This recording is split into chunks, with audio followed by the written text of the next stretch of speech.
Planeta! For today's video nga ay mag-aanwin tayo sa Tanay, Rizal. Hindi na nga po ako nag-jacket dito kahit sobrang lakas at lamig ng simoy ng hangin dahil sanay na ako sa mga taong ganyan. Charis! Hoy, ang sakit, may patama. O siya, going back dahil narito na nga po kami sa first entrance ng Paglitaw. Ito na nga po at magbabayad kami ng 20 pesos lang naman per head. At syempre pupunta na natin ang second entrance. Doon po tayo magpa-parking.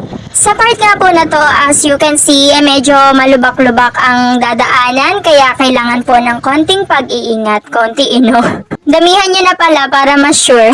Ito nga po at nakapag-parking na kami at meron pa kaming 2 to 3 minutes na lalakarin papunta sa mismong pagliliguan namin. Pero okay lang dahil worth it naman lahat ng pagod kapag nandun ka na. Kaya stay tuned for part 2!